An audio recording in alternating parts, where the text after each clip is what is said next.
Un jour, très peu de temps après mon retour, je me trouvais dans l'autobus, à l'endroit où il y a 4 places. En face de moi, il y avait une fille de mon âge à peu près, et sa mère. Et je vois la fille qui pousse du coude comme ça sa mère, et qui lève les yeux vers mon numéro. C'était gros comme une maison, enfin, ça, c'était même pas discret. Et sa mère regarde, toutes les deux se regardent et pouffent de rire. Alors je me suis dit, c'est pas possible, moi je vais enlever ce truc-là, je peux pas supporter qu'on rit. Elle savait pas ce que ça signifiait, bien sûr.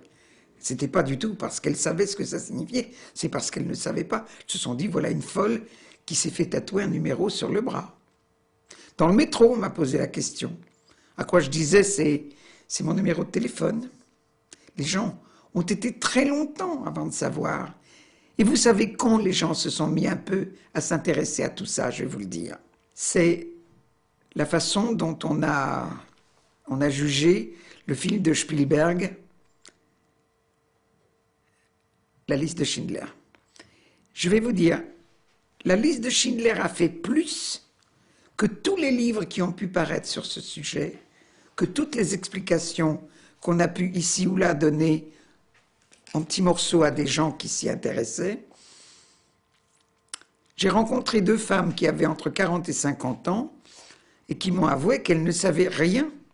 Pas des imbéciles, hein. L'une était infirmière, l'autre secrétaire de direction.